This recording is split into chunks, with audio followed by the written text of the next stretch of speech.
అంటే the background అసలు ఏం జరిగింది అనేది నాకు తెలీదు. కాకపోతే ఫేస్బుక్ లో అక్కడక్కడ కొన్ని ఆ, కొన్ని కొన్ని వీడియోస్ తర్వాత కామెంట్స్ అయితే చూశాను. మన క్రైస్తవ యువకులు కొంచెం కామెంట్ చేయటము, తర్వాత ఆ, వాళ్ళ మాటకారితనం కూడా కొంచెం గాడి తప్పినట్లుగా నాకు అనిపించింది కూడా. ఆ, అది కొంచెం బాధాకరంగా ఉంది. మన సంయమనం పాటిస్తూ మనం అవతలి వారిని గౌరవిస్తూనే మనం ఆ, వ్యంగ్యం వరకు ఓకే, కానీ బూతులు వగేరా లోకి వెళ్లకుండా వ్యంగ్యంలో ఉన్నంత వరకు బాగానే ఉంటుంది. ఆ అలాంటి వాళ్ళతో చర్చించడం కూడా బాగుంటుంది. కాబట్టి మనం చర్చలు చేయాలి. చర్చలు చేయటం మంచిది.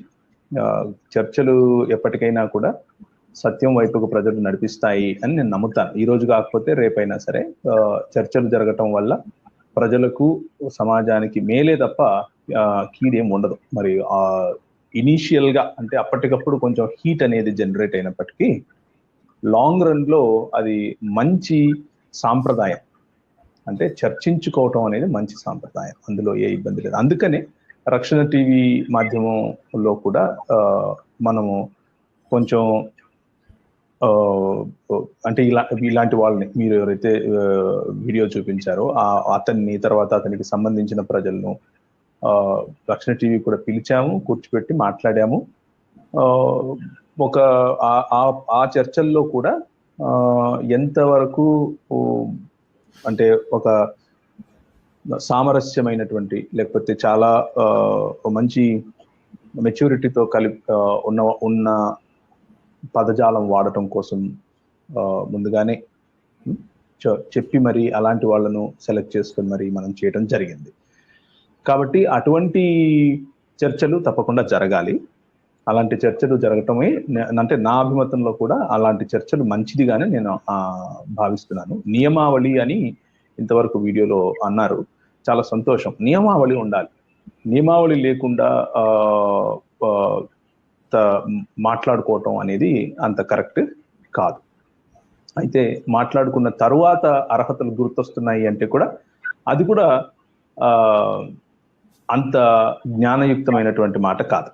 మాట్లాడుకున్న అంటే ఒకసారి చర్చ జరిగిపోయిన తర్వాత అర్హతలు గుర్తుకు రావటం ఏమిటి అంటే ఒక రకంగా వీళ్ళతో అంటే నేను చేయలేకపోయాను అని చెప్పే మాట నా ఇది అని కూడా అర్థం చేసుకోవచ్చు నిజానికి చెప్పాలి అని అంటే. సో ప్రత్యర్థులు అంటే ప్రత్యర్థులు శత్రువులుగా కాకుండా ప్రత్యర్థులుగానే ఒకరినొకరు గౌరవించుకుంటూ చేసే చర్చలు మంచిగానే ఉంటాయని నా అభిప్రాయం. ఓకే, అదే ఇతను మాట్లాడుతూ కొంతమంది పేర్లు చెప్పాడు. పర్టికులర్ కొంతమంది పేర్లు చెప్పి మీరంతా రండి, నేను ₹1,00,00,000 రాసిస్తాను అంటే ఇవన్నీ అవసరం అంటారా? అంటే మనం ఏదైనా సత్యాన్ని ప్రజల్లో తీసుకెళ్లాలి అనుకున్నప్పుడు ఒకళ్ళనొకళ్ళు దూషించుకోవడం కానీ దూషణలు అవసరం లేదు నాకు తెలిసినంత వరకు. ఇప్పుడు మీరు చెప్పింది కూడా అదే. మనం వాస్తవాన్ని ప్రజల్లో తీసుకెళ్లాలనుకున్నప్పుడు మంచితనంగానే మాట్లాడుకోవచ్చు ఎవరైనా సరే. అది అగౌరవంగా ఎదుటి వాళ్ళని అగౌరవంగా మాట్లాడటం, లేదా బూతులు తిడతా వాళ్ళని పిలవటం కావచ్చు, తర్వాత ఇట్లా రకరకాలుగా చేయాల్సిన అవసరం లేదు కదా. ఏదంటే ఇతని యొక్క మాటల్లో చూస్తే మొదటి నుంచి కూడా ఏదో అవమానిస్తూ వాళ్ళని హేళన చేస్తూ ఇట్లా పిలవటం అనేది దీన్ని ఎట్లా చూడొచ్చు అంటారు? అసలు ఇలాంటి వాతావరణం కరెక్టేనా? ఇలాంటి వాతావరణంలో డిబేట్ చేయాలి? అలాంటి వాతావరణము ఎటువంటి పరిస్థితుల్లో కూడా అది యాక్సెప్టబుల్ కాదు. ఇంతకు ముందు కూడా అంటే 2011, 12, 15 వరకు, యాక్చువల్గా 2015 వరకు ముస్లిం సహోదరుల్లో కూడా ఇలాంటి హెచ్కే పోయారు చాలా మంది. మాకు 1,00,000 ఫాలోవర్స్, 2,00,000 ఫాలోవర్స్, 4,00,000 ఫాలోవర్స్. ఫాలోవర్స్ని బట్టి స్థాయి ఉండదు. స్థాయి అనేది మనిషికి ఉన్నటువంటి పరిణతిని బట్టి, చదువును బట్టి, క్వాలిఫికేషన్ అనేవి అతని బిహేవియర్ బట్టి, అతను మాట్లాడే మాటలు బట్టి, ఒకవేళ వ్యంగ్యం సంధించినా కానీ అందులో సత్యం ఉందా లేదా ఇలాంటి వాటిని బట్టి, సబ్జెక్టుని బట్టి ఉంటుంది. కానీ క్వాలిఫికేషన్ అనేది ఫాలోవర్స్ని బట్టి కాదు.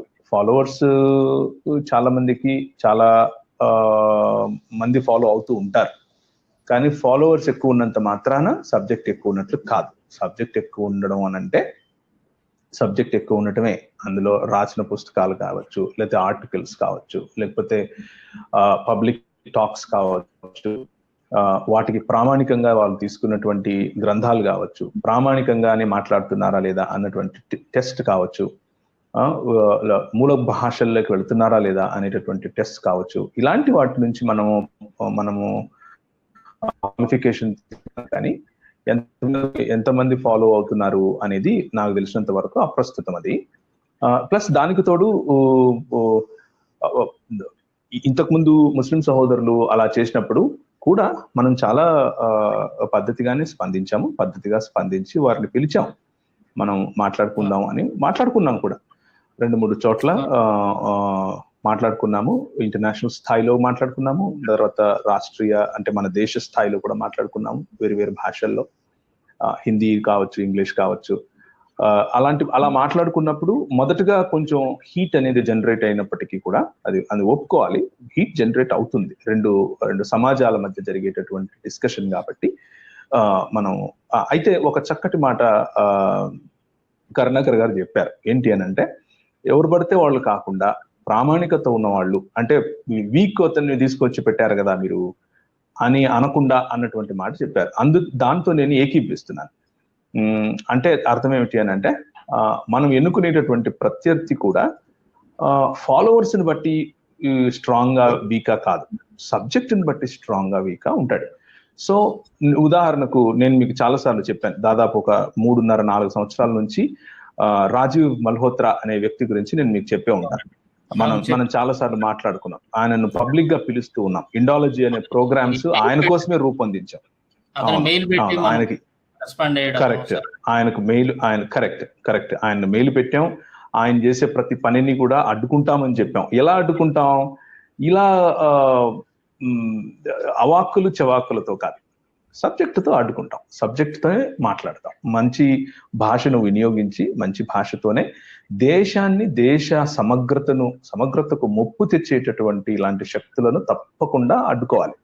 అడ్డుకోవటం కోసం వీలైనంత ప్రిపరేషన్ ప్రజల్లో ఉండాలి. ఆ ప్రిపరేషన్ కోసం మనం సబ్జెక్టును సమీకరించాలి. ఇంతకుముందు ఇండాలజీ అన్నటువంటి సబ్జెక్ట్ మీద నాకు పెద్దగా అవగాహన ఉండేది కాదు. నేను ఎక్కువగా ఈ కంపారిటివ్ స్టడీ చేసే సమయంలో ఖురాన్ మరియు హదీసులు, తర్వాత ఇలాంటి వాటి మీద ఎక్కువగా మనసు పెట్టి మాట్లాడేవాడిని. కానీ ఒకసారి ఈ రాజీవ్ మల్హోత్రా అనే వ్యక్తి చేసేటటువంటి రాతలు కానివ్వండి, మాటలు కానివ్వండి, ప్రోగ్రామ్స్ కానివ్వండి, దేశాన్ని, భారతదేశం మనుగడను, భారతదేశంలో ఉన్నటువంటి ఐక్యతను ఎలా విడదీస్తుంది అని నాకు అర్థమైన తర్వాత జెన్యున్ గా ఆయనతో మాట్లాడడం కోసం, జెన్యున్ గా ఆయనకు ఈమెయిల్ రాయటం, జెన్యున్ గా ఆయన ఇన్వైట్ చేయటం, తదితరమైన కార్యక్రమాలు సాక్షి అపాలజెటిక్స్ నెట్వర్క్ ద్వారా చేశాం. ఆయన పిలిచాం. పలు చోట్ల ఆయన రాసినటువంటి, అంటే వ్యక్తిగతంగా ఆ వ్యక్తిని ఎప్పుడూ టార్గెట్ చేయలేదు. మనం టార్గెట్ చేసింది ఆ వ్యక్తి రాసినటువంటి మెటీరియల్. ఆ మెటీరియల్ లో ఎంత విలువ ఉంది, ఎంత వాల్యూ ఉంది, అది చారిత్రకతకు నిలబడుతుందా, అది సత్యానికి ఎంత దగ్గరగా ఉంది, ఎంత దూరంగా ఉంది, ఇలాంటి విషయాల్లో మాత్రమే మనము చర్చలు చేయాలి. కానీ వ్యక్తిగతమైనటువంటి దూషణలలోకి వెళ్ళటం వల్ల, ఒకరిని అవమానపరచడం వల్ల మనం సాధించేదేమీ ఉండదు. అది నేను తెలుగు రాష్ట్రాల్లో ఉన్నటువంటి క్రైస్తవులకు కూడా చెప్తున్నాను. క్రైస్తవ ఎవరైతే వక్తలుగా ఉంటున్నారో, అంటే కొన్నిసార్లు మన వాళ్ళు కూడా సంయమనం తప్పినట్లుగా కనిపిస్తా ఉంది. కాబట్టి మనం జాగ్రత్త పడాలి. మన ఫోకస్ మనం మిస్ అయితే, ఏదైతే చేయటానికి వెళ్తున్నామో, ఏదైతే సాధించాలనుకుంటున్నామో దానికి వ్యతిరేకంగా పోరాడిన వాళ్ళం అవుతాం. కాబట్టి జాగ్రత్త పడాలి. కొన్ని అంటే అవతల వాళ్ళు మాట్లాడిన దాన్ని బట్టి, వాళ్ళ బిహేవియర్ బట్టి కొంచెం మనం అప్పుడప్పుడు సంయమనం కోల్పోతున్నటువంటి మాట వాస్తవమే. ఉదాహరణ చెప్పాలంటే నాతో సహా నేను కూడా ఒప్పుకుంటున్నాను ఆ విషయంలో. సో అలాంటివన్నీ కూడా లేకుండా మంచి ఆరోగ్యకరమైనటువంటి వాతావరణంలో చేస్తే బాగుంటది అనేది వాస్తవం.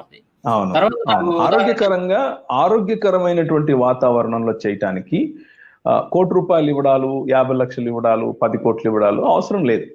అది అంటే అది జూదం చేసినట్లుగా ఉంటుంది తప్ప దానివల్ల వచ్చే లాభం ఏమీ ఉండదు. అలాగే మన వాళ్ళు కూడా నేను ₹1,00,000 ఇస్తాను, 2,00,000 ఇస్తాను అన్న వాళ్ళు కూడా అన్న మాటలు కూడా నాకు తెలుసు. అవి కూడా ప్రతిస్పందనగానే అవతల వాళ్ళు ఏవైతే అన్నారో దానికి ప్రతిస్పందనగానే మన వాళ్ళు కూడా అనుంటారు. కానీ దానివల్ల చర్చ అనేది సబ్జెక్ట్ నుంచి డీవియేట్ అవుతుంది. సబ్జెక్ట్ ఇప్పుడు చర్చ ఏమిటి? ఆ చర్చ మీదనే మాట్లాడుకోవాలి. ఇప్పుడు యెహోవా కల్పితమా? యెహోవా కల్పితము అని అయితే అవతల పక్క ఈ స్టాండర్డ్ ఎవరు? అవతల పక్క స్టాండర్డ్ ఎవరు? రాముడా, కృష్ణుడా, లేకపోతే ఎవరు? ఫలానా వ్యక్తి అని చెప్పాలి. అవతల పక్క స్టాండర్డ్ ని తీసుకుని అప్పుడు యెహోవా గురించి మాట్లాడితే రెండు ఒకసారి బేరీజు వేస్తే అటువంటి చర్చలో పాల్గొనటానికి మజా వస్తుంది, మంచిగా ఉంటుంది. అంతేగాని ఏకపక్షంగా చేసేటటువంటి చర్చల వల్ల పెద్ద లాభం ఏమి ఉండదు అని నేను అనుకుంటున్నాను. అవును, అంటే నేను గమనించింది కూడా ఏంటంటే అన్న, ఇప్పుడు మనం దొంగ నోటుని చూసి మోసపోకుండా ఉండాలి ప్రజలు అని అంటే ఖచ్చితంగా మంచి నోటు దొంగ నోటు పక్కన పెట్టి ఇదిగో దీనికి లక్షణాలు ఉంటాయి, దీనికి లక్షణాలు ఉంటాయి అని కనుక మనం చూపించి కంపేర్ చేసి చెప్పగలిగితే చూసే ప్రజలు కూడా ఈజీగా దాన్ని క్యాచ్ చేస్తారు, తెలుసుకుంటారు, బాగా అర్థమైంది ప్రజలకు. మనం మొదటి నుంచి కూడా అదే స్టాండర్డ్ మీద ఉన్నాం, అదే చెప్తా ఉన్నాం మనం. సో అదే పని మనము మీకు గుర్తుంటే అంటే ఒక 2 సంవత్సరాల క్రితం రక్షణ టీవీలో కూడా అదే స్టాండ్ తోనే మనము చాలా కార్యక్రమాలు చేశాం. అందులో కరుణాకర్ను తర్వాత అతనికి సంబంధించిన కొంతమందిని, ఒక ఆయన ఏం పేరు డాక్టర్ ఉన్నాడు కదా, ఆయనని కూడా పిలిచాం. భాస్కర్ రాజు గారు స్నేహపూర్వకంగా వాళ్ళు వచ్చారు, స్నేహపూర్వకంగా మాట్లాడుకున్నాం. అయితే వీళ్ళల్లో ఉన్నటువంటి డబుల్ స్టాండర్డ్స్ కూడా మనము ప్రజల ముందుకు పెట్టగలిగాం, చాలా సమర్థవంతంగా పెట్టగలిగాం. ఏంటి ఆ డబుల్ స్టాండర్డ్స్ పెట్టాము అని అంటే, ఎప్పుడైతే దాన్ని ఏమంటారు, క్రైస్తవ సబ్జెక్ట్ నుండి అదే సబ్జెక్టుకు సంబంధించినటువంటి ప్రశ్నలు వారి సబ్జెక్ట్ లో లేకపోతే వారి గ్రంథాలకు సంబంధించి అడిగిన వెంటనే వాళ్ళు అసలు ఆ ప్రిమైసెస్ లో ఉండటానికి కూడా ఇష్టపడలేదు, వాళ్ళు అక్కడ నుంచి వెళ్ళిపోవాలనుకున్నారు. అది ఎందుకు అలా జరుగుతుంది అని అంటే, సబ్జెక్ట్ లో పట్టు లేకపోతే అలా జరుగుతుంది. అవతల వారిని మీద ప్రశ్నలు వేయటము లేకపోతే బురద చల్లటము అనేది మాత్రమే తెలిసి, నా ఇల్లు నేను ఎలా కాపాడుకోవాలి, నా ఇంట్లో ఉన్న సత్యం ఏంటి అనేది తెలియకపోతే వచ్చేటటువంటి స్పందన అలా ఉంటుంది. కాబట్టి ఇంతకు ముందు కూడా మనం పిలిచినప్పుడు రక్షణ టీవీలో వారిని ఆహ్వానించి చేసినప్పుడు పెట్టినటువంటి ఇది ఏమిటి, అసలు ఏం మాట్లాడుకున్నాం అప్పుడు అని అంటే, సబ్జెక్ట్ ఫలానా రామాయణంలో నుండి ఫలానా దాంట్లో నుంచే తీసుకోవాలి అని అనుకున్నాం. కానీ బైబిల్లో నుండే తీసుకోవాలి అని అనుకున్నాం. ఒకవేళ రామాయణం నుంచి ప్రశ్నలు వస్తే అవి వాల్మీకి రామాయణంలో నుంచి రావాలి అని అనుకున్నాం. అంటే నియమావళి తప్పకుండా ఉండాలి, నియమావళి ప్రకారమే చేయాలి. అయితే నియమావళిలో ఉన్నది రాసి పెట్టుకోవటం మంచిది. ఒకసారి రక్షణ టీవీలో జరిగిన ఈ డిస్కషన్ లో కూడా నియమావళి అన్నది మౌఖికంగా బెన్హర్ గారు చెప్పినప్పుడు వాళ్ళకు ఒక రకంగా అర్థమవటం, మనకు ఒక రకంగా అర్థమవటం అనేది కన్ఫ్యూజన్ క్రియేట్ చేసింది. కన్ఫ్యూజన్ ఏమీ కాదు, యాక్చువల్ గా అది ఆ కన్ఫ్యూజన్ సబ్జెక్ట్ లేక కావాలని కన్ఫ్యూజన్ అని చెప్పే ప్రయత్నం చేశారు, చాలా స్పష్టంగానే మాట్లాడారు అప్పుడు కూడా. ఏదేమైనప్పటికీ అటువంటివి లేకుండా నియమావళి అన్నది లేకపోతే రాతపూర్వకంగా ఒక అగ్రిమెంట్ ఉంటే కనుక అది మంచిది. అలాంటి అగ్రిమెంట్ తో కనుక డిస్కషన్స్ జరిగితే డిస్కషన్స్ ఎప్పుడు ఆహ్వానించదగ్గవే కదా. అవునన్నా, అది మనం మొదటి నుంచి చెప్తా ఉన్నాం అదే. కాకపోతే వాళ్ళు అప్పుడప్పుడు కొంచెం రెచ్చగొట్టే మాటలు మాట్లాడినప్పుడు మాత్రం సంయమనం, మేమంతా కలిసి కొంచెం సంయమనం తప్పుతున్నటువంటి మాట మాత్రం వాస్తవమే. అయితే రక్షణ ఛానల్ జరిగినటువంటి డిబేట్స్ అన్ని కూడా గమనిస్తే మొదటి నుంచి ఇప్పటి వరకు కూడా ఎక్కడా కూడా మీరు మధ్యలో వక్తగా ఉండి మాట్లాడినటువంటి కానీ, అంటే మీరు జడ్జిగా ఉండి జరిగినటువంటి ప్రోగ్రామ్స్ కావచ్చు, తర్వాత ఇంకా వేరే వాళ్ళు మన వాళ్ళు ఎవరితో ఆయన మాట్లాడినటువంటి బిబ్బు గారు కావచ్చు, నవీన్ కావచ్చు, మీరు ఇంకా మన వాళ్ళు మాట్లాడినవన్నీ ఎక్కడా కూడా వల్గారిటీ కానీ గబుక్కన వాళ్ళని తొందరపడి ఒక మాట అంటాం కానీ, అంటే ఒక పెద్ద తరహాగా అది ఒక మెచ్యూర్ పర్సన్స్ ఉన్నటువంటి ఒక డిబేట్ లాగా లేదంటే ఒక చర్చా కార్యక్రమాలుగా మర్యాద పూర్వకంగా జరిగినాయి ఇప్పటి వరకు కూడా. చాలా అలాగే జరగాలి బ్రదర్, అలాగే జరగాలి. మీరు గమనించిన మాట నిజము, అలాగే జరగాలి. అలాంటి వాళ్ళతోనే చర్చించాలి. అలాంటి పరిణతి లేని వాళ్ళు 1 కోటి 2 కోట్లు ఇచ్చినా 3 కోట్లు ఇచ్చినా 10 కోట్లు ఇచ్చినా అలాంటి వాళ్ళతో చర్చించడం వల్ల అంటే స్థాయిలు వెతుక్కోవడం అనేది అక్కడ వెతుక్కోవాలి. స్థాయిలు అనేటివి అక్కడ వెతుక్కోవాలి. అంటే ఆ వ్యక్తికి ఉన్నటువంటి క్వాలిఫికేషన్ లో ఆయన చదువు, ఆయన సంస్కారం రెండూ ఉంటాయి కదా, రెండింటిని కూడా చూసుకోవాలి. రెండింటిని చూసుకుని ముందుకు వస్తే తప్పకుండా మనం డిబేట్ చేయడానికి, డిస్కషన్స్ చేయడానికి చాలా సంతోషం కదా. అందుకనే అప్పుడు పిలిచాం కూడా, అందుకనే అలాంటి సంస్కారంతోనే మాట్లాడతారని పిలిచాం. మాట్లాడారు కూడా చాలా వరకు.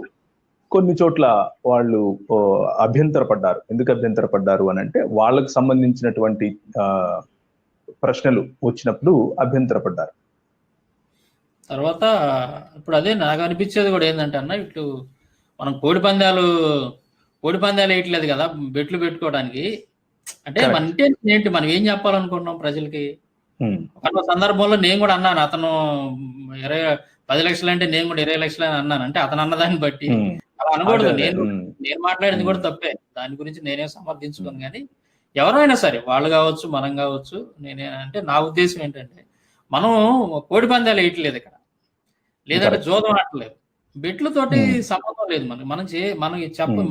మన ఉద్దేశం ఏంటి అంటే, వాళ్ళ ఉద్దేశం కావచ్చు, మన ఉద్దేశం కావచ్చు, మనం ఏదైతే ఒక సిద్ధాంతానికి కట్టుబడి ఒక విశ్వాసాన్ని మనం కలిగి ఉన్నామో, ఆ విశ్వాసం అనేది కరెక్టా కాదా, ఇది ప్రజల్లో తీసుకెళ్ళడం మన యొక్క లక్ష్యం.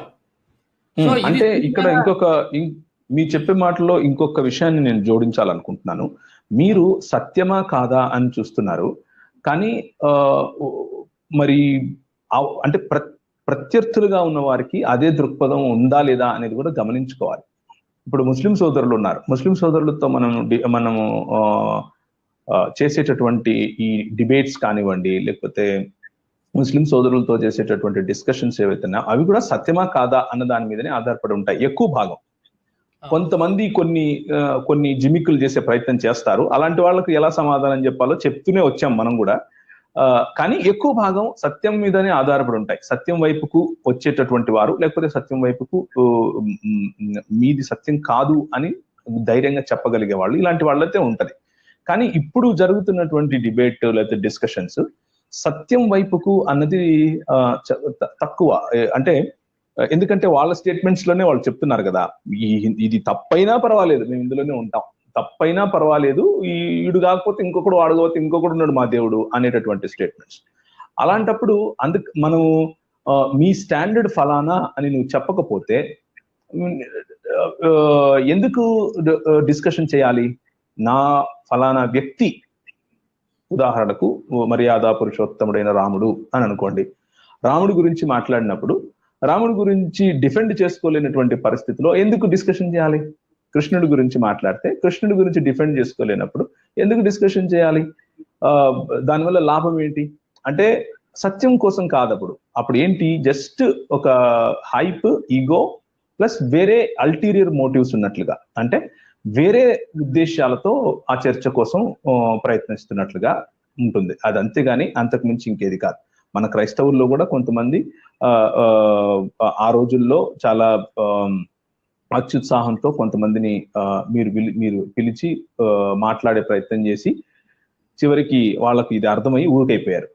సో బేసిక్ గా ఏంటంటే సత్యమును గురించినటువంటి శోధన, సత్యమును గురించినటువంటి పరిశోధన, అలాంటి మాటలు అయితే గనక స్టాండర్డ్ అనేది ఒకటి ఉంటుంది. ఒక వ్యక్తి ఒక పుస్తకం, లేకపోతే ఒక 10 మంది వ్యక్తులు 10 పుస్తకాలు, లేదు 1000 మంది వ్యక్తులు 1000 పుస్తకాలు, ఏదో ఒక స్టాండర్డ్, ఒక స్టేట్మెంట్ ఉంటుంది. ఉదాహరణకు మనము ఇప్పుడు చర్చలో ఇలాంటి చర్చలు చేయాలి అని అంటే చదువుకున్న వాళ్ళుగా, లేకపోతే కొంచెం ఏం చదువుకున్న వాళ్ళు, నేను చెప్పేది కాలేజీకి వెళ్ళి చదువుకున్న వాళ్ళ గురించి కాదు, ఏ సబ్జెక్ట్ లో మాట్లాడుతుంటే దాని గురించినటువంటి చదువు, కరెక్ట్, అవగాహన. ఉదాహరణకు మీరు చాలా సంవత్సరాలుగా దీని మీదనే పరిశోధన చేస్తున్నారు, మీరు అంటే చదువుతున్నారు, మీకు సబ్జెక్ట్ ఉంది, దీని మీదనే మీరు పుస్తకాలు కూడా రాస్తున్నారు, దీని మీదనే మీరు చాలా చాలా కార్యక్రమాలు చేస్తూ ఉన్నారు. సో మీకు ఎలిజిబిలిటీ ఉంది అని దాని అర్థం.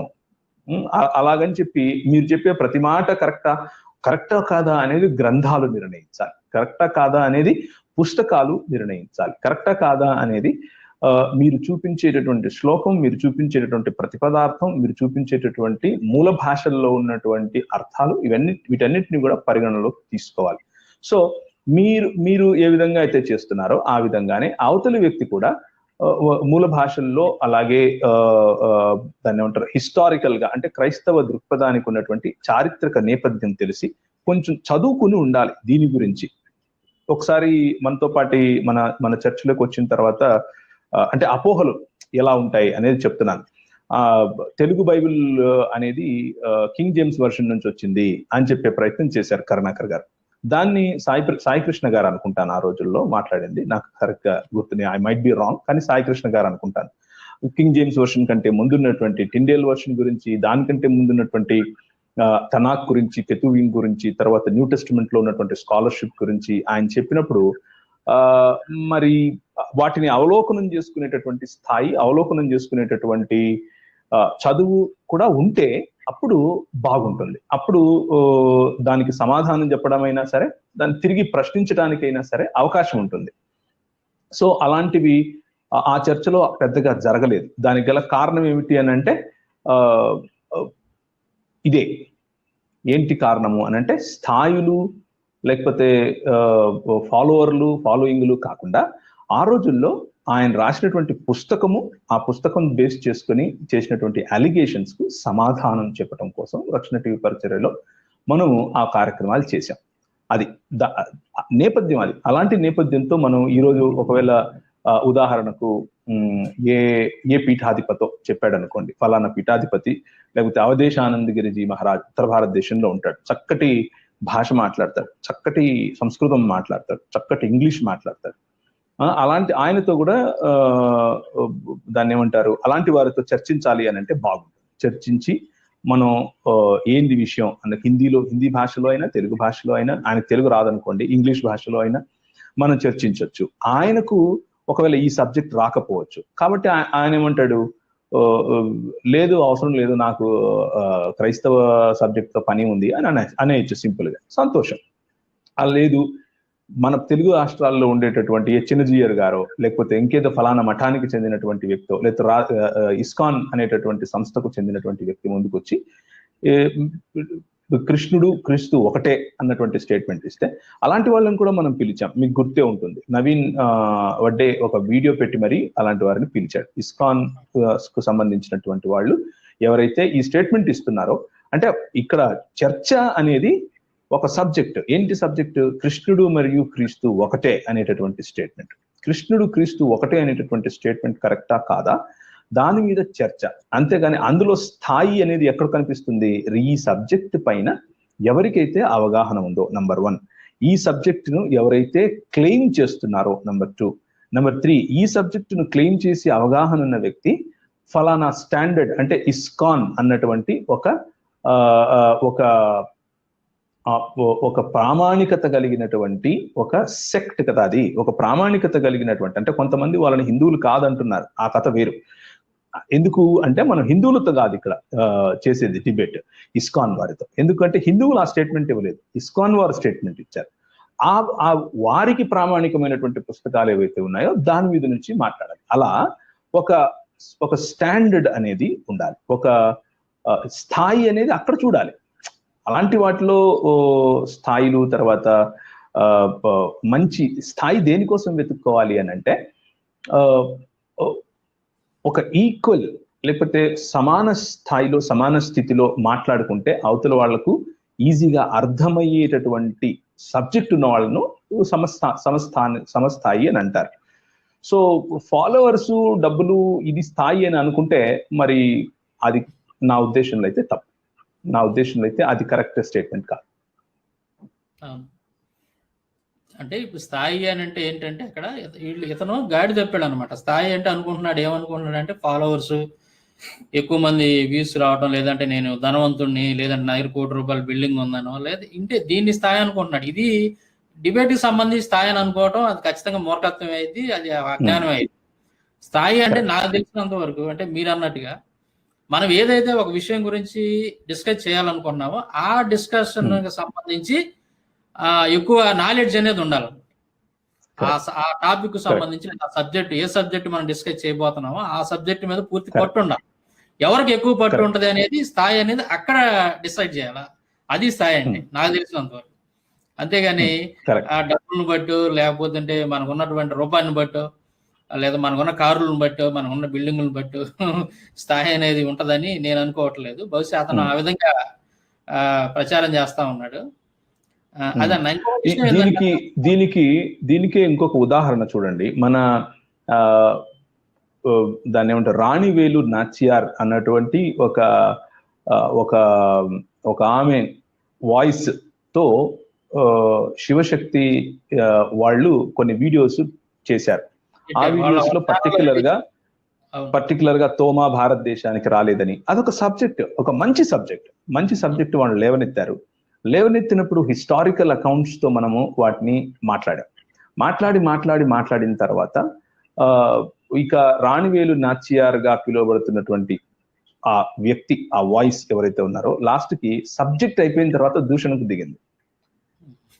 సబ్జెక్ట్ ఇక లేదు అన్నప్పుడు దూషణకు దిగింది. సో అది that is not the right way, అది కరెక్ట్ వే కాదు.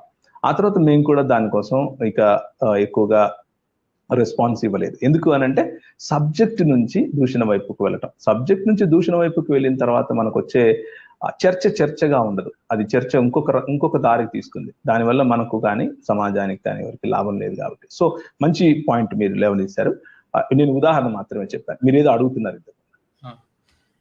దీనికి ఉదాహరణ చెప్పాలంటే అన్న, మీరు ఇప్పుడుదా చెప్పినటువంటి మాటల్ని మీరు ఏ విధంగా కట్టుబడి ఉన్నారో నాకు తెలిసినటువంటి 2 ఉదాహరణలు చెప్తాను నేను. ముస్లిమ్స్ గురించి మీరు అప్పట్లో అంటే షఫీ గారు అనుకుంటాను, యుఐఆర్సి షఫీ గారు ఇంకా కొంతమంది కలిసి క్రైస్తవ లోకాన్ని గలిబిలి చేస్తున్నటువంటి సమయంలో మీరు అప్పుడే మధ్యప్రదేశ్లో మిషనరీగా చేసి రావటం, ఇక్కడ ఉన్నటువంటి తెలుగు రాష్ట్రాల్లో ఉన్నటువంటి పరిస్థితి చూసిన తర్వాత మీరు ఎట్లాగైనా సరే ఈ గలిబిల్లోంచి క్రైస్తవ లోకాన్ని బయట వేయాలి, వాళ్ళు ఏ విధంగా మోసం చేస్తున్నారు అవన్నీ బయట పెట్టాలి అన్నట్టుగా మీరు కంకణం కట్టుకొని దానికి సంబంధించి చాలా సమయాన్ని వెచ్చించి బుక్స్ తెప్పించి అటు బైబిల్ సంబంధించి ఇటు ఇస్లాం సంబంధించినటువంటి స్క్రిప్చర్స్ అన్ని కూడా మీరు బాగా చదివి వాటితోటి మీరు ఎప్పుడైతే వీడియోలు చేయటం మొదలు పెట్టారో, అంటే నాకేమనిపించిందంటే అప్పుడు దాకా నేను కావచ్చు నాతో పడినటువంటి యూత్ కొంతమంది ఆ టైంలో వాళ్ళంతా ఒక రకమైనటువంటి భావజాలంలో ఉన్నారు. అంటే ఎదుటి వాళ్ళకి సమాధానం చెప్పడం అంటే, లేదంటే ఎదుటి వాళ్ళ కౌంటర్ వేయటం అంటే ఏదో మీసాలు తిప్పి తొడలగొట్టి సవాల్ చేసి రారా అని చెప్పి పిలవాలేమో అన్నట్టుగా ఒక భావనలో ఉన్నాం నేను కూడా ఉన్నాను. కానీ మీరు కౌంటర్ వాళ్ళకి ముస్లిం సహోదరులకు మీరు ఇచ్చేటటువంటి ఆ కౌంటర్ చూసిన తర్వాత నవ్వుతూ చక్కగా మర్యాదగా వాళ్ళని ఎక్కడా బ్లేమ్ చేయకుండా నాకు అనిపించింది, ఇలా కూడా ఇవ్వచ్చు అని. అయితే అది అందరికీ సాధ్యం కాదేమో అనిపించింది. చాలా చక్కగా మీరు దాన్ని ప్రజల్లో తీసుకెళ్లారు. నవ్వుతా ఎక్కడ మీరు కోపాడకుండా, వాళ్ళ మాటలకి ఎక్కడ మీరు ఉప్పొంగిపోకుండా, ఎమోషనల్ అవ్వకుండా చక్కగా నవ్వుతా సమాధానం చెప్పడం వల్ల ఏమైందంటే ఈ మధ్యకాలంలో దాదాపు 1 year బ్యాక్ ఇప్పుడు అనుకుంటాను, ఇస్లాం సహోదరులు ఏదో ప్రోగ్రామ్ కండక్ట్ చేసి మండపేట రాజమండ్రి గుర్తులేదు నాకు, మిమ్మల్ని గెస్ట్ ఇన్వైట్ చేశారు ఇస్లాం సహోదరులు అంతా పాటు. చాలా మంది పిలుస్తారు, నేను వెళ్తూ ఉంటాను. అందులో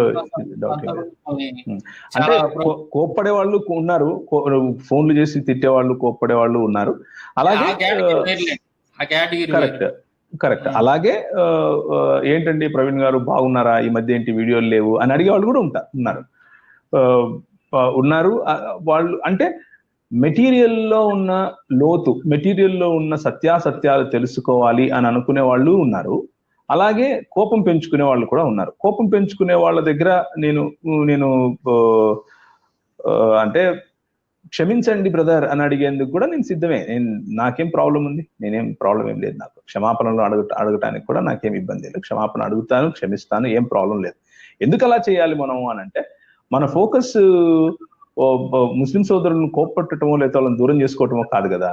మన ఫోకస్ ఏంటి అని అంటే, అబద్ధాలు బైబిల్ మీద ఆడకండి, బైబిల్లో ఉన్నటువంటి విషయాలపైన మీకు అపోహలు ఉన్నాయి కాబట్టి వాటి గురించి మాట్లాడుకోవడంలో ఒక సభ్యకరమైనటువంటి సభ్యత కలిగినటువంటి ఒక వాతావరణంలో మాట్లాడుకుందాం అనే ప్రయత్నమే మనం చేసాం. ఆ ప్రయత్నంలో కొంతమంది కలిసి వచ్చారు, ముందుకొచ్చారు. మనం వాళ్ళ ప్రోగ్రామ్స్కి వెళ్ళాం, వాళ్ళు మన ప్రోగ్రామ్స్కి వస్తారు. ఈ రోజు కూడా నేను డిబేట్ చేసినటువంటి ఆరిఫ్ గారు టచ్ లో ఉంటారు, అప్పుడప్పుడు ఫోన్ చేస్తే పలుకుతారు, నా ప్రోగ్రామ్ కూడా వస్తారు, వచ్చారు ఒకటి రెండు సార్లు. సో అందులో ఇబ్బంది ఏమీ లేదు. అలాగే హైందవ సోదరులు కూడా, హైందవ సోదరులు నువ్వు పోగొట్టుకోవడం లేకపోతే వాళ్ళతో పిలిచి కొట్లాటలు పెట్టుకోవడం అవసరం లేదు కదా. మనకు ఆ అవసరం ఏంటి? ఈ రోజు కూడా మన కుటుంబాలు, మన బంధువులు అందరూ వాళ్లే కదా. సో సమస్య ఇక్కడ అంటే సమస్య ఈగోకి వెళ్ళకూడదు. సమస్య అన్నది కేవలము సబ్జెక్ట్కి ఉండాలి. సబ్జెక్ట్ లో ఉండి మాట్లాడినప్పుడు అది ప్రజల దృష్టిలో అయినా, సమాజంలో లేకపోతే అధికారుల దృష్టిలో అయినా సరే, అది ఒక రకమైనటువంటి గలిబిలి గందరగోళం కాకుండా చాలా సామరస్యంగా ఉందిలే ఇది అన్నటువంటి ఇంప్రెషన్ ఉంటుంది. నేను చాలా నేర్చుకున్నాను అన్న. ఒకప్పుడు నేను చాలా భయంకరంగా ఫేస్బుక్ వాటిలో బూతులు తిడతా దాడి చేసేవాడిని వాళ్ళు నాకు చాలా కోపంగా.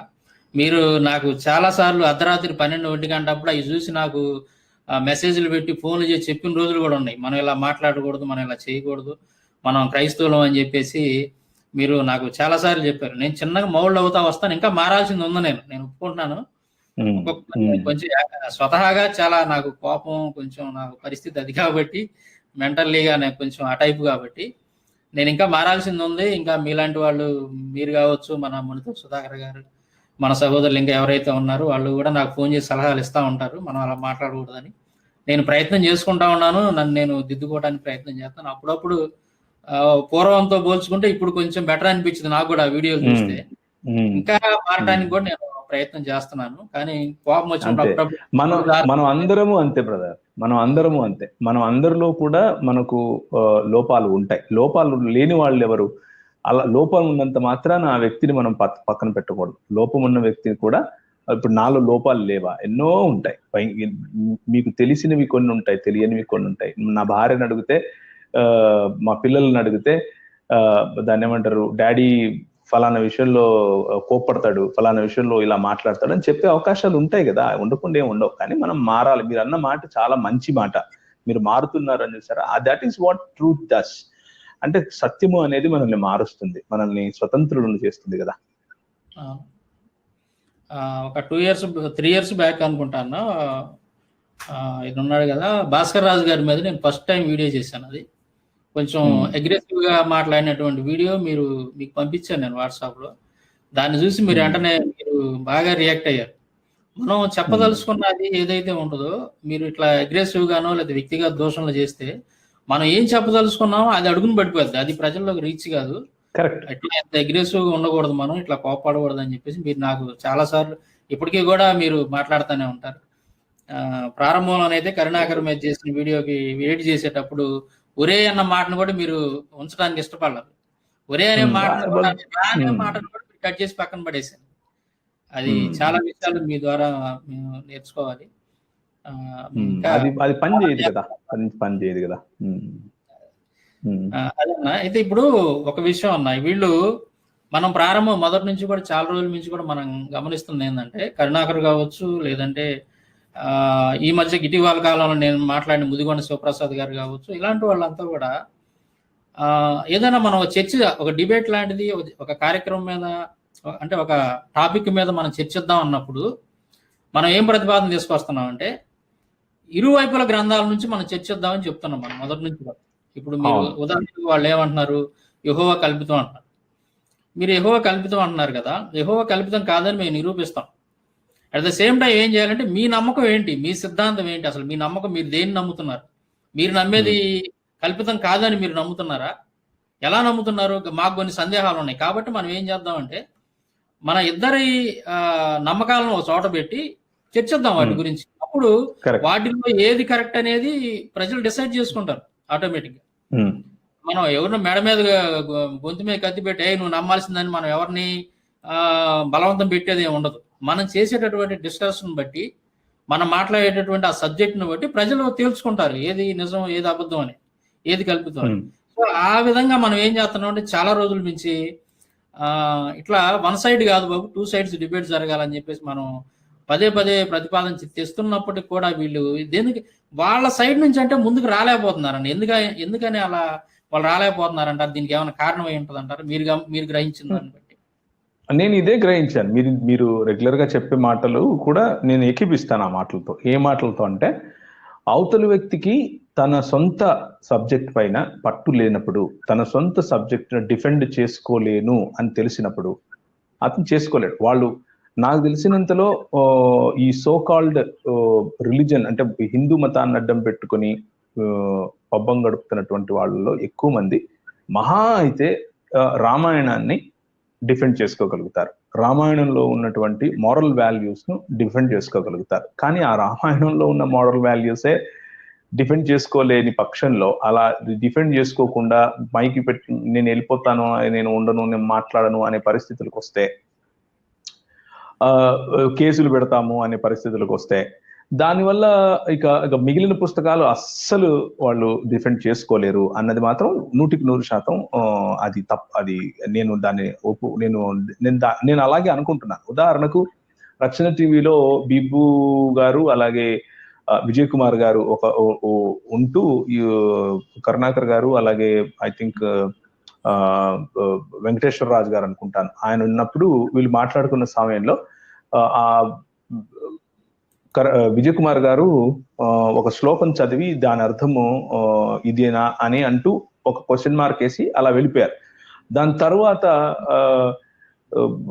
బజరంగ్ దళ్ కేసు పెడతారు నీ మీద, ఇలాంటివి అంటే ఆఫ్ ద డిస్కషన్ అయిపోయిన తర్వాత వ్యక్తిగతంగా ఇప్పుడు బజరంగ్ దళ్ కేసు పెడతారు, అది చేస్తారు, ఇది చేస్తారు, అలాంటివి చేసుకునేటప్పుడు చర్చలు ఎందుకు?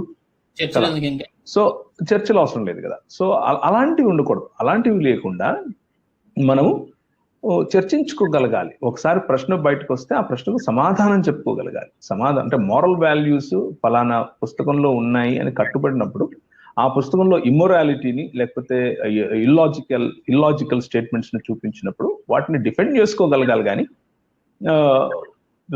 అంటే క్రైస్తవ సమాజం అదే చేస్తోంది ఇప్పుడు, డిఫెండ్ చేసుకోగలగాలి. కానీ ఆఫ్ ద ట్రాక్ వెళ్ళిపోయి, లేకపోతే ఆఫ్ ద డిస్కషన్ కి వెళ్ళిపోయి కేసులు పెడతాం, అరెస్టులు చేయిస్తాం, ఇలాంటి పొలిటికల్ స్టంట్స్ అనేవి పెద్దగా అవి ఈ అకాడమిక్ డిస్కషన్ కి, అంటే ఒక విద్యతో కూడినటువంటి చర్చలకు పనికిరావు. అది చాలా రోజుల నుంచి మనం గమనిస్తా ఉన్నది. వీళ్ళు రావట్లేదు. అంటే 2 sides డిబేట్స్ అంటే మాత్రం మా గ్రంథాల గురించి మాట్లాడడం అది ఇది అని చెప్పేసి ఎందుకు తప్పించుకుంటున్నారు అంటే వాళ్ళకి నమ్మకం లేదా అంటే మనం ధైర్యంగా వస్తున్నాం, వాళ్ళకి ఇంకొక అవకాశం కూడా ఇస్తున్నాం. ఏంటంటే స్టార్టింగ్ బైబిల్ మీద ముందు స్టార్ట్ చేసేది బైబిల్ మీదే చేద్దాం. ఉదాహరణకి మీరు యెహోవా కల్పితం అని అంటున్నారు. యెహోవా కల్పితం ఎందుకు చేయాలి? మీరు నేనైతే మిమ్మల్ని అలా కూడా చేయొద్దండి అని చెప్తాను. ఎందుకు స్టార్టింగ్ ముందు బైబిల్ ఎందుకు? అవసరం లేదు. ఎందుకు చేయాలి అలా చేయాల్సినటువంటి నియమావళి అనేది వన్ సైడెడ్ నియమావళి అవుతుంది. నా ఉద్దేశంలో ప్రతి పాయింట్ కూడా రెండు గ్రంథాల ఆధారంగానే ఉండాలి. ఫలానా గ్రంథం అని చెప్పండి, లేకపోతే ఫలానా సెట్ ఆఫ్ గ్రంథాలు అని చెప్పండి. ఇప్పుడు వేదం అని అంటే చతుర్వేదాల్లో ఉన్న ప్రతి మాట తీసుకొని మాట్లాడగలిగి ఫలానా చతుర్వేదాలు మరియు బైబిల్ అలా మాట్లాడాలి. అంతేగాని మీరు ముందు బైబిల్ మాట్లాడండి, ఆ తర్వాత చతుర్వేదాలు మాట్లాడదాం అనేది కూడా నా ఉద్దేశంలో సరైన స్ట్రాటజీ కాదు. అయితే దానికి కూడా వాళ్ళ గ్రంథాల గురించి అని అంటేనే వాళ్ళు కిలోమీటర్ ఆలోచిస్తున్నారు. దానికి ప్రత్యేకంగా అంటే వాళ్ళకి ఆ నమ్మకం లేకపోబట్టేనా ఏందనేది ఒకసారి ఆలోచిస్తే నాకు 100% అదే కారణం. 100% అదే కారణం. అంటే నమ్మకం ఉంటే ముందుకొచ్చి డిఫెండ్ చేసుకుంటారు కదా, మళ్ళా ముందుకు వస్తారు కదా, ధైర్యంగా వస్తారు కదా. రాలేకపోతా ఉన్నారు. మనం ఇప్పుడు రక్షణ టీవీలో జరిగినటువంటి డిబేట్ కూడా నాకు గుర్తుంది బాగా. అది కరుణాకర్తో జరిగే డిబేట్ లో మన బిబు గారు ఏదో ఒక సందర్భానుసారంగా శివపురాణం అని ఒక మాట ఎత్తాడు అంతే. ఆయన ఇంకా ఏం మాట్లాడలేదు. శివపురాణం అని అన్నంగానే ఇతను లేసి ఇంకా అతనుకున్న మైకులు గీకులు బీక్కొని వెళ్ళిపోయేటువంటి ప్రయత్నం చేశాడు. అది వీడియో ఇప్పుడు కూడా. అంటే ఆ స్థితిలో ఎందుకున్నారు వీళ్ళు అనేది, అంటే ఇట్లా కోట్ల రూపాయలు డబ్బులు ఇచ్చి సవాలు చేసేటటువంటి వాళ్ళు, అది ఇది అని చెప్పేసి మాట్లాడేటటువంటి వాళ్ళు ఆ స్థితిలో ఎందుకున్నారు అంటే మీ గ్రంథానికి సంబంధించి ఏదన్నా మాట్లాడదామని ఒక మాట మీరు వింటేనే అంత భయపడి ఎందుకు పారిపోతున్నారు? అలాంటి స్థితిలో ఎందుకున్నారు అంటే వీళ్ళకి వాళ్ళు నమ్ముతున్నటువంటి గ్రంథం పట్ల అంత నమ్మకం లేకుండా ఉండారా ఏంటి అనేది కొంచెం ఒక్కోసారి డౌట్ వస్తూ ఉంటుంది నాకైతే. డౌట్ ఏం కాదు, అది అది అది సత్యం. మీరు డౌట్ వరకు పెట్టుకోకండి, అది గ్యారంటీ. ఇప్పుడు క్రైస్తవ సమాజానికి ఈ ప్రశ్నలు కొత్త కాదు. క్రైస్తవ సమాజంలో చాలా సార్లు చాలా మంది నాస్తికులు కావచ్చు, హేతువాదులు కావచ్చు, సైంటిఫిక్ టెంపరమెంట్ ఉన్న వాళ్ళు మనం చెప్పుకునే వాళ్ళు కావచ్చు, అలాగే ముస్లింలు కావచ్చు, తర్వాత క్రైస్తవంలోనే ఉన్నటువంటి కొందరు కల్ట్స్ కావచ్చు, అంటే ఫ్రింజ్ గ్రూప్స్ అంటాం కదా, అలాంటి వాళ్ళు చాలా మంది వచ్చి చాలా సార్లు క్రైస్తవ భావజాలం పైన, బైబిల్ పైన, క్రైస్తవ అంటే యెహోవా దేవుని పైన, లేకపోతే యేసు ప్రభు పైన సినిమాల రూపంలో, తర్వాత డిబేట్స్ రూపంలో, పుస్తకాల రూపంలో చాలా సార్లు కొన్ని వేల సంవత్సరాల నుంచి దాడి చేస్తూనే వస్తున్నారు. ఇది కొత్త ఏం కాదు క్రైస్తవులకి. క్రైస్తవులు ఇలాంటి వాటిని ఎదుర్కోవటం కోసం తర్బీదు పొందుతూనే ఉంటారు కూడా, ఇక ఎప్పటికీ పొందుతూనే ఉంటారు. దురదృష్టం ఏమిటి అని అంటే తెలుగు రాష్ట్రాల్లో అటువంటి తర్బీదు చాలా తక్కువగా ఉంది. మనం వీలైనంత వరకు ప్రజల్లో అటువంటి అవేర్నెస్ పెంచి ప్రజలకు తర్బీదునివ్వాలి, వాళ్ళని ముందుకు తీసుకొని రావాలి. కాబట్టి క్రైస్తవ సమాజం ఎప్పుడు కూడా క్రైస్తవ సత్యాన్ని లేదా క్రైస్తవ సందేశాన్ని డిఫెండ్ చేసుకోవటానికి ఏ రోజు కూడా భయపడదు, వెనక్కి వెళ్ళదు, మాట్లాడుతూనే ఉంటాం. మన గొంతులు ఆగాలి అని అంటే చావొక్కటే మార్గం, వేరే మార్గం లేదు. నిన్నో నన్నో చంపితే తప్ప అంతవరకు మనం మాట్లాడుతూనే ఉంటాం కదా. సో దట్ ఈస్ హౌ, అంటే బైబిల్ మనకు అలా నేర్పింది. అయితే వీళ్ళు ముందుకు ఎందుకు రాలేకపోతున్నారు అన్నదానికి నాకు ఇన్ని సంవత్సరాల నాకున్నటువంటి కొద్దిపాటి అవగాహనలో నాకు అర్థమైంది ఏమిటి అని అంటే, విషయం లేదు, సందర్భం అంటే అక్కడ సబ్జెక్ట్ లేదని. వాళ్ళకి వాళ్ళ గురించి తెలియదు. ఒకవేళ మాట్లాడితే మనం ఎక్కడ విఫలం అయిపోతాం అంటే ఇక ఇదంతా బయటపడిద్దేమో డొల్లతనం అంతా. మన ఉదాహరణకు ఎక్కువ దూరం వద్దు, మన ముదిగొండ శివప్రసాద్ గారినే తీసుకోండి. ఆయన చాలా పెద్దవారు, ఆయన అంటే నాకు చాలా గౌరవం. ఆయనకున్నటువంటి, కాకపోతే ఒకే ఒక చోట విభేదిస్తాను నేను ఆయనతో. ఏంటంటే ఆయన స్టడీ లేకపోతే ఆయనకున్నటువంటి అవగాహన చాలా డొల్లతనంతో కూడిన అవగాహన. ఆయన ఏది కూడా ప్రామాణికతలోనికి వెళ్ళడు.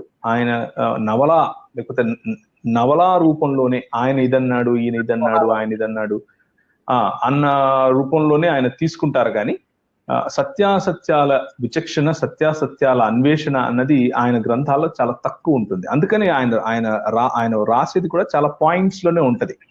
పాయింట్స్, అక్కడ నుంచి ఒక పాయింట్, ఇక్కడ నుంచి ఒక పాయింట్, ఏ పుస్తకమైనా తీసుకోండి ఆయనది పాయింట్స్ లో ఉంటుంది. కనుకనే ఆ రోజు చిన్న ప్రశ్న, మనం ఎక్కువ అతను ఏదైతే ఆయన చేయరు,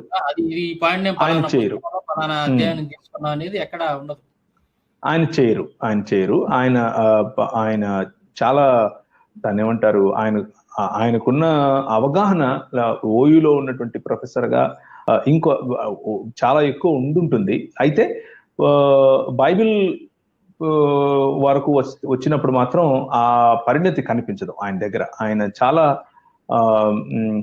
ఏమాత్రము అవగాహన లేని వాళ్ళు మాట్లాడినట్లుగానే మాట్లాడతారు. మనం మొన్న రీసెంట్ గా జరిగిన చర్చలో కూడా ఒక 2 ప్రశ్నలు వేస్తేనే ఆయన పాపం చాలా మదనపడ్డారు, నచ్చలేదు ఆయనకి. తర్వాత వాళ్ళ ఇంట్లో వాళ్ళు కూడా ఫోన్ చేసి మరీ భయంకరమైన బండబూతులు తిట్టారు రక్షణ టీవీ వాళ్ళను. సో అలాంటి స్ట్రాటజీస్ లేకపోతే అలాంటి పనుల వల్ల పెద్ద లాభం ఏమి ఉండదు. మీరు ఆ రోజు మన బ్రదర్ నవీన్ కలిసి చాలా గౌరవంగానే ఆయన గౌరవిస్తానని మీరు ప్రశ్నలు అడిగారు. ప్రశ్నించడం తప్పు కాదు కదా. ఇప్పుడు ఆయన రాసినటువంటి పుస్తకం నుంచి ఆయన మాట్లాడినటువంటి సందర్భానికి పోలినటువంటి ఒక విషయాన్ని తీసుకుని ఆ రోజు మన బ్రదర్ నవీన్ మీరు ప్రశ్నించారు. ఏదైనా ఉంటే దాని గురించి మాట్లాడాలి. దాని గురించి మాట్లాడేది లేదండి నేను ఇప్పుడు కాదులే తర్వాత దాని గురించి మాట్లాడతానని, ఇంకా ప్రిపేర్ కాలేదనో, లేదా ఇంకో రకంగా ఏదో చెప్పుకోవచ్చు. అక్కడ దాంట్లో తప్పే ఉంది. దాంట్లో కోపడి ఆయన ఏదో ఇది చేశారు అంటే అవతల వాళ్ళు మనకు ఆన్సర్ ఇవ్వలేగినంత మాత్రానికి మన మీద అగ్రెసివ్ గా కోపడాల్సిన అవసరం లేదు, బూతులు తిట్టాల్సినటువంటి అవసరం లేదు. అదేమి తప్పు కాదు, నేరం కాదు. ఇప్పుడు అందరూ ఎవరో పరిపూర్ణ కాదు. మీకు తెలియనప్పుడు ఇదిగో ఈ విషయం తెలియదయ్యా, లేదా నేను ఇలా అనుకున్నానని చెప్పొచ్చు, వాళ్ళైనా మనమైనా. అదేం పెద్ద నేరం కాదు, ఘోరం కాదు. ఇగో అడ్డొచ్చి వాళ్ళు రకరకాలుగా ఇంకా వేరే దారిలో పోతేనే ఇలాంటి సమస్యలన్నీ వస్తాం. కరెక్ట్. తర్వాత నేను ఫోన్ చేసినప్పుడు కూడా మొదటి ఫోన్ కాల్ బాగానే మాట్లాడారు, నేను వస్తాను చేద్దాం అది ఇది అన్నారు. రెండోసారి ఫోన్ చేసినప్పుడు వాళ్ళ ఇంటిని బాది మొత్తం నన్ను ఎట్టగడితే అట్లా మాట్లాడారు, తిట్టారు. నేను ఎక్కడ సంయమనం కోల్పోలేదు, ఆయన పెద్దవాడు కాబట్టి వయసులో నేను చాలా గౌరవిస్తూనే వాళ్ళు మాట్లాడాను. కానీ వాళ్ళు మాత్రం పాది అదని ఇది అని చెప్పేసి నా మీద దాడి చేశారు. ఓహో ఇలా విషయం లేనప్పుడు ఇలాంటివి జరుగుతుంది అనుకున్నాం మనం అప్పుడు. సరే, అది లాస్ట్ లో మీరు అన్న మాట కరెక్ట్ మాట. విషయం లేకపోతే, సబ్జెక్ట్ లేకపోతే మిగిలిన దారి అదొకటే. ఈ మధ్య ఇప్పుడు నేను గమనించింది ఏంటైతే అంటానా, ఇప్పుడు ఈ కరుణాకర్ ఏదైతే యెహోవా కల్పితం అంటూ కొన్ని పాయింట్లు రేజ్ చేశాడో, వాస్తవానికి ఇవన్నీ కూడా ముస్లిమ్స్ నుంచి మనం ఎప్పుడో ఎదుర్కొన్నాం. వీటన్నిటిని కూడా ముస్లిమ్స్ డిబేట్స్ లో కావచ్చు, లేదా వాడు చేసిన వీడియోస్ కావచ్చు, గతంలో చాలా సార్లు ఇతను రేజ్ చేసినటువంటి పాయింట్లని, అలాగే ఆ ప్రశ్నే ఇప్పుడు ఏదైతే అతను చూపిస్తా ఉన్నాడో, నా పేరు అంతకుముందు ఇశ్రాయేలు తెలియదని ఏదైతే చెప్తా ఉన్న ఆ టాపిక్ ఏదైతే తీసుకొస్తా ఉన్నారు యెహోవా దేవుని గురించి, దీని మీద మనం ముస్లిం సహోదరులకి కొన్ని అసలు లెక్కలేని సార్లు వాళ్ళకి సమాధానాలు చెప్పాం, డిబేట్స్ చేసాం.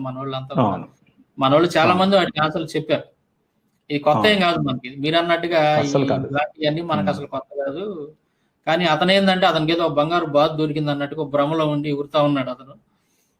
ఏదేమైనా ఇప్పుడు అతను అందరినీ పిలుస్తా ఉన్నాడు కాబట్టి, ఇప్పుడు ఫైనల్ గా మీరు ఏం చెప్పదలుచుకున్నారని అంటే, మీరు అతనితో డిబేట్ చేయడానికి అని అంటే అతను పిలుస్తున్నాడు కాబట్టి మీరేం చెప్పదలుచుకున్నారు ఆ డిబేట్ గురించి? అసలు అతను అంటే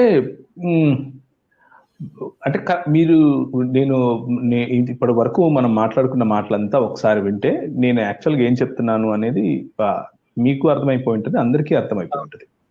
నేనేం చెప్పదలుచుకున్నాను ఇంకా స్పష్టంగా మీకు చెప్పాలి అని అంటే, నేను ఇలాంటి విషయాలను చర్చించటం కోసం కొంతమందిని ఆల్రెడీ పిలుస్తున్నాను. అకాడమిక్ గా అంటే విద్యాపరంగా అకాడమిక్ డిస్కషన్స్ కోసం ఎవరైతే ఇలాంటి వాటిలో రీసెర్చ్ వగేరా పనుల్లో ఉంటారో అలాంటి వారిని నేను పిలుస్తున్నాను. ఉదాహరణకు నేను మీకు మొదట్లోనే చెప్పాను, రాజీవ్ మల్హోత్రాను పిలుస్తున్నాను అని. రాజీవ్ మల్హోత్రాను పిలువబట్టి కూడా చాలా సంవత్సరాలు అయిపోయింది. వీలైతే గనక ఈ పాండమిక్ అంతా ఇదైతే ఒకసారి వృత్తిరీత్యా నాకున్న పని రీత్యా నేను ఒకవేళ అమెరికాకు వెళ్తే తప్పకుండా అక్కడ ఆయనను కలుద్దామని కూడా అనుకుంటున్నాను. వ్యక్తిగతంగా కలిసి ఆయనను పిలుద్దామని కూడా అనుకుంటున్నాను. ఎందుకంటే శత్రుత్వం ఏమీ లేదు. కరెక్ట్, శత్రుత్వం ఏమీ లేదు కదా, ప్రత్యర్థి ఆయన, అంతే. సో అలాంటి వాళ్ళతో నేను చర్చించడానికి సిద్ధంగా ఉన్నాను, పిలుస్తూ ఉన్నాను చాలా ఏండ్లుగా. ఈమెయిల్స్ రాస్తూ ఉన్నాము, తర్వాత వీడియో రూపంలో పిలుస్తున్నాము, ప్రోగ్రామ్స్ రూపంలో పిలుస్తూ ఉన్నాము. ఈ తెలుగు రాష్ట్రాల్లో ఒకవేళ ఎవరైనా ఒక మఠానికి చెందినటువంటి వ్యక్తి, ఫాలోవర్స్ అక్కర్లేదు, ఫాలోవర్స్ ఎన్ని కోట్లు ఇస్తారు, ఎంత ఫాలోవర్ ఇది కాదు నాకు. నేను ఎవరితోనైనా చర్చించాలి అని అనుకుంటే నేను ఏం చూస్తాను అని అంటే, వాళ్ళకున్నటువంటి ఎడ్యుకేషనల్ బ్యాక్గ్రౌండ్, అంటే ఆ పర్టికులర్ సబ్జెక్ట్ లో ఉన్నటువంటి ఎడ్యుకేషనల్ బ్యాక్గ్రౌండ్. కరెక్ట్. నాకు బిబ్లికల్ నాలెడ్జ్, బిబ్లికల్ స్టడీ ఎలా ఉందో అలాగే ఆ ప్రత్యర్థికి బిబ్లికల్ స్టడీ, అలాగే తనకు సంబంధించిన పుస్తకాల స్టడీ ఉండాలి. అలా ఉన్నప్పుడు మనము మాట్లాడటానికి తర్వాత ప్రామాణికత అనేది చాలా ఇంపార్టెంట్. అంటే ఫలానా స్టాండర్డ్, ఫలానా ప్రామాణికమైనటువంటి సంస్థ, ప్రామాణికమైనటువంటి మఠం, ప్రామాణికమైనటువంటి పుస్తకం, ప్రామాణికమైనటువంటి సమాజం నుంచి నేను వస్తున్నాను అని చెప్పడం కూడా చాలా ఇంపార్టెంట్. అలాంటి పిలుపులు ఉన్నప్పుడు తప్పకుండా నేను చర్చకు సిద్ధపడతాను. కాకపోతే ఇప్పుడు జరుగుతున్నటువంటి ఈ చర్చ ఏదైతే ఉందో, తెలుగు రాష్ట్రాల్లో ఏదైతే జరుగుతూ ఉందో, అలాంటి వాటికి నా ఉద్దేశంలో మీరే కరెక్ట్. సాంబశివరావు గారు, నేను వ్యక్తిగతంగా మీతో చెప్తున్నాను, మీరే కరెక్ట్. ఎందుకంటే మీకు ఆ సబ్జెక్ట్ లో మీరు చాలా సంవత్సరాలుగా చదువుతున్నారు, చాలా సంవత్సరాలుగా మీరు వీళ్ళు ఇప్పుడు కొత్తగా పిలిచేది ఏమీ లేదు, మీరు చాలా సంవత్సరాల నుంచి వీళ్ళని పిలుస్తున్నారు. సో ఆ పిలుపు నాకెలా అర్థమవుతుందంటే, మిమ్మల్ని తప్పించుకోవడం కోసం, సాంబశివరావుని తప్పించుకోవడం కోసం ఈ కొత్త డ్రామాకు తెరలేపుతున్నారా, కొత్త నాటకానికి తెరలేపుతున్నారా, ₹1,00,00,000 అని పెట్టి అన్నదే ఎవరికైనా కానీ అర్థమవుతుంది అక్కడ ఈ చూసేటోళ్ళకు. ఎందుకు అని అంటే, మీరు ఇప్పటికి ఒక 4-5 సంవత్సరాలు అయిపోయింది అనుకుంటున్నాను. 5 ఏళ్ల పైన నుంచి పిలుస్తూ వస్తున్నారు మీరు. ఫేస్బుక్ లో రైటింగ్ దగ్గర నుంచి మొదలు పెడితే, ఆ తర్వాత మీరు వీడియోస్ చేయడం మొదలు పెట్టారు. పిలుస్తూ వస్తున్నారు కాబట్టి ఈ పిలుపులు ఇవన్నీ కూడా ఇది కేవలం మీ నుంచి అంటే మిమ్మల్ని తప్పించుకోవటానికి ఏమో అన్నట్లుగా అయితే కనిపిస్తుంది.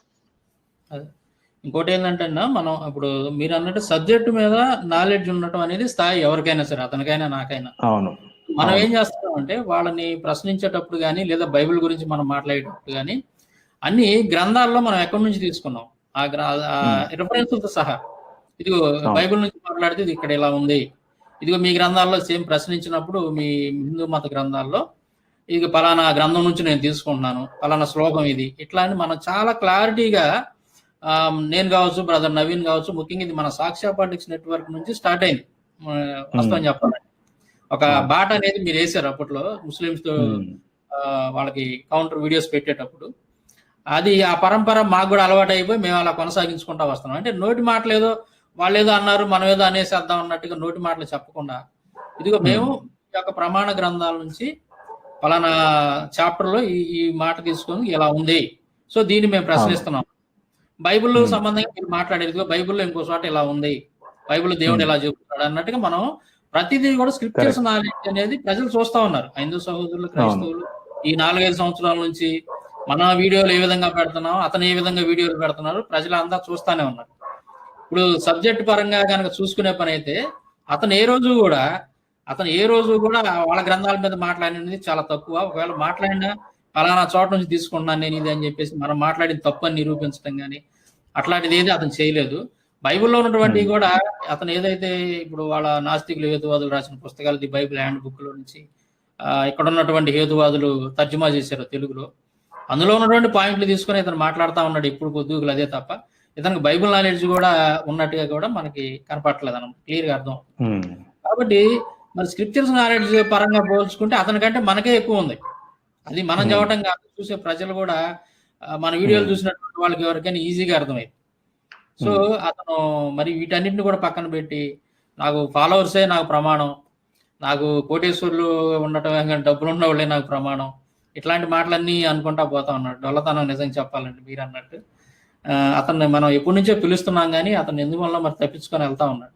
సో ఇప్పుడు మీరు చెప్పేది ఏంటంటే మీరు డిబేట్ చేయడానికి కూడా పీఠాధిపతులు, మఠాధిపతులు లాంటి వాళ్ళు, ఉదాహరణకు చిన్నజీఆర్ గారు, పరిపూర్ణానంద గారు ఇలాంటి వాళ్ళు కనుక ముందుకు వస్తే ఒక పీఠం తరపున ఒక మఠం తరపున ముందుకు వచ్చి కనుక మిమ్మల్ని పిలిచామనేది మీరు ఖచ్చితంగా వాళ్ళే అక్కర్లేదు, ఎవరైనా కావచ్చు. ప్రామాణికత ఉన్నటువంటి ఒక మేత్రాసనం, ఒక మఠం, ఒక దాన్ని ఏమంటారు గుర్తింపు పొందినటువంటి ఇస్కాన్ లాంటి సంస్థ, అలాంటిదైతే మనం చేయడానికి కూడా వాళ్ళకు ఉన్నటువంటి ఎడ్యుకేషనల్ క్వాలిఫికేషన్, ముఖ్యంగా ఆ పర్టికులర్ సంస్థ నుంచి వాళ్ళు పొందినటువంటి ఎడ్యుకేషనల్ క్వాలిఫికేషన్ కనుక కరెక్ట్ గా ఉంటే మనకు దాన్ని ఏమంటారు పెద్ద పెద్ద బ్యానర్లు అక్కర్లేదు, పెద్ద పెద్ద ఇది అక్కర్లేదు. నేను టెలివిజన్ లో పిలుస్తాను, మనం కూర్చొని మాట్లాడుకోవచ్చు.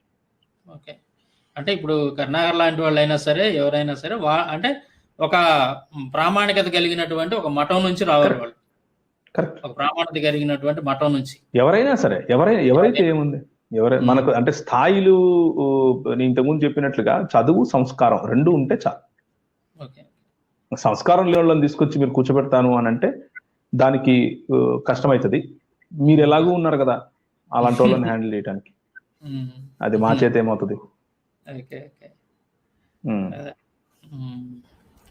అయితే అది కరుణాకర్ పిలిచిన దానికి మీ యొక్క ప్రతిస్పందన. తప్పకుండా అతను ఏదన్నా మఠం తరపు నుంచి కానీ లేదంటే ఒక పీఠాధిపతుల దగ్గర నుంచి కూడా మా మఠం తరపునగా మా ప్రతినిధిగా మేము ఇతను మా తరపున ఇతను పంపిస్తున్నాం అని కనుక వాళ్ళు ఏదన్నా వ్రాతపూర్వకంగా కానీ ఏదన్నా ఎస్టాబ్లిష్డ్ స్కాలర్షిప్, కరెక్ట్, అట్లా అయితే మీరు స్కాలర్షిప్. ఇంకోటి ఏంటంటే మీరు యెహోవా కల్పితం అని అంటున్నారు కాబట్టి యెహోవా కల్పితమా కృష్ణుడు కల్పితం? యెహోవా కల్పితం టూ సైడెడ్ టాపిక్, ఎప్పుడైనా సరే టూ సైడెడ్ టాపిక్. అది కృష్ణుడు కావచ్చు, రాముడు కావచ్చు. వాళ్ళు ఫర్ ఎగ్జాంపుల్ ఇస్కాన్ నుంచి వస్తే ఇస్కాన్ వాళ్ళ యొక్క భగవద్గీత, ఇస్కాన్ వాళ్ళ యొక్క భాగవతం తీసుకుంటాం. లేదు చిన్నజీయర్ గారు గారి తరపున ఎవరన్నా, లేకపోతే అలాంటి వారు ఎవరన్నా వస్తూ ఉంటే కనుక తిరుమల తిరుపతి వారు అంటే మఠం వాళ్ళు తిరుమల తిరుపతి దేవస్థానం వాళ్ళు ముద్రించినటువంటి పుస్తకాలు ప్రామాణికంగా తీసుకుంటాం. అలాంటి ప్రామాణికత ఉన్నటువంటి వారితో మాట్లాడితే బాగుంటది. లేకపోతే ఇది నేను నమ్మను, అది నేను నమ్మను అని చెప్పడం ఈజీ అయిపోతుంది కదా. అలాంటివి కరెక్ట్ కాదు అని నేను అనుకుంటున్నాను. ఖచ్చితంగా 2 sides అయితే డిబేట్ జరగాలి.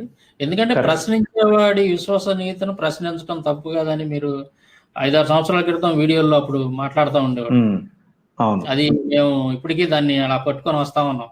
ఆ మాటని ప్రశ్నించేవాడు ప్రశ్నించడం అనేది తప్పు కాదు.